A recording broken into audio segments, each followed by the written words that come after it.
I'm 72 years old, and there's a truth I've been carrying quietly for a long time. I spent my best years staying busy instead of staying close, and I didn't understand what it was costing me until there was no way to get it back.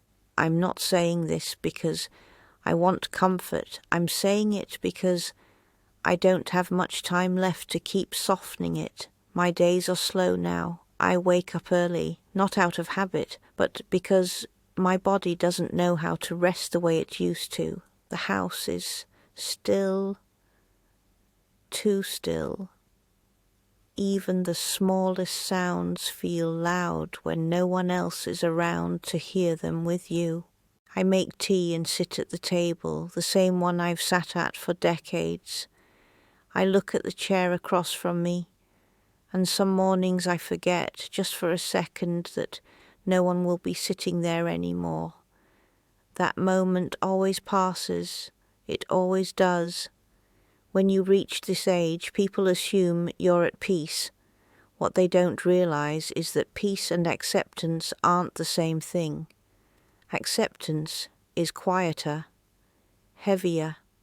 It doesn't fix anything, it just stops you from fighting what can't be changed. I'm telling this because I wish someone had said it out loud when I was younger, or maybe they did, and I just didn't hear it. When I was in my 20s and 30s, I thought I was doing what I was supposed to do. I stayed busy, I kept things running, I made sure everyone was taken care of. I believed that was love. My days were full of responsibility, work, errands, planning, worrying. I always had a list in my head, even when I was sitting down, especially then. Rest felt irresponsible. Stillness felt like falling behind. People would reach out to me and I didn't ignore them exactly. I just postponed them. I'd say, soon. I'd say, after this week. I'd say, when things calm down. I didn't realize things never really calm down unless you decide they will. I talked to my parents regularly, but our conversations stayed on the surface. Updates, logistics, polite concern. I rarely slowed down enough to sit with them without checking the clock in my head. I remember my mother asking simple questions that didn't need answers. She just wanted my voice. Sometimes I was too tired to give it. Sometimes I thought I'd call back later. I didn't think later had an end. With friends it was similar. We meant well. We always meant well. But intention doesn't keep relationships alive. Time does. Attention does. And those were the things I treated as optional. At home, I was dependable. Things got done. Meals were made. Problems were solved. I thought that was enough. I didn't realize how often I used usefulness as a way to avoid vulnerability. My partner would try to talk to me in the evenings, not about anything dramatic, just about feelings, about being tired in a different way than I was. I listened, but I didn't always let it in. I was so used to holding everything together that I didn't know how to sit with things that couldn't be fixed. I told myself I was being strong. I told myself I was doing what was necessary. I didn't see that I was slowly making myself unreachable. Nothing fell apart all at once. That's what makes this hard to explain. There was no explosion, no betrayal, no moment you could point to and say, that's where it went wrong. It happened quietly, in missed dinners, in conversations shortened because I had something else to do, in moments when I chose efficiency over presence. I missed events that mattered because I was exhausted. I skipped visits because I felt stretched thin. I delayed conversations because I didn't have the energy to feel deeply that day. Each choice made sense on its own. That's how I justified it. That's how most people do. The first time I felt real fear was when my mother got sick. Not suddenly, slowly, the kind of illness that gives you time to adjust, which somehow makes it easier to keep living the same way. I visited, I helped where I could, I did practical things, but I still didn't say everything I should have said.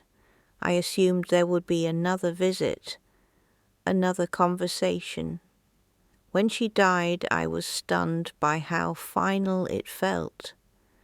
Not just her absence, but the absence of possibility. The words I never spoke didn't disappear. They stayed with me. My father followed a few years later. By then, the pattern was familiar. Loss didn't shock me anymore. It settled into me. After each death, I promised myself I would slow down, that I would be more present. For a while, I was. But habits built over decades don't vanish easily. Life pulled me back into motion. My relationship grew quieter over time, not unhappy, just distant. We lived side by side, sharing space, but not always sharing ourselves. I didn't realize how much effort closeness actually requires. One evening, long before the end, my partner told me they felt alone even when we were together. There was no accusation in their voice, just sadness. I remember feeling defensive at first. I was there, wasn't I? I did everything I was supposed to do. But later that night, lying awake, I knew they were right. I had been present in body, absent in spirit. And by the time I understood that clearly, something fragile had already been worn thin. We stayed together. We cared about each other, but some losses don't announce themselves. They just settle in and become part of the air. When my partner died, the house changed in a way I can't fully describe. It didn't just feel empty, it felt unfinished, like a sentence that stops halfway through. That was when clarity arrived, not dramatically, just firmly. I saw how much of my life I had spent bracing myself instead of opening myself, how often I chose control over connection. There are things I cannot repair. I can't have those conversations now. I can't sit at that table and listen the way I should have. I can't become the version of myself I needed to be then. Time does not bend for regret. It just keeps moving. Some days the loneliness is sharp. Other days it's quiet and manageable. You learn to live with it, but you never forget how it got there. I still have people in my life, but the depth that could have existed doesn't. And that truth is heavy in a way that doesn't lighten with age. If you're listening and you're younger, I'm not here to tell you how to live. I don't believe people change because they're told to. I'll only tell you what I learned too late. Being needed is not the same as being known. Staying busy can be a way of hiding, even from yourself. Love asks for time you'll never feel fully ready to give. If someone reaches for you, it matters. If someone wants to sit with you, without an agenda, that matters even more. I'm not asking you to change your life because of this. Just notice where you're postponing what actually matters. If this meant something to you, you don't have to respond. You don't have to act immediately.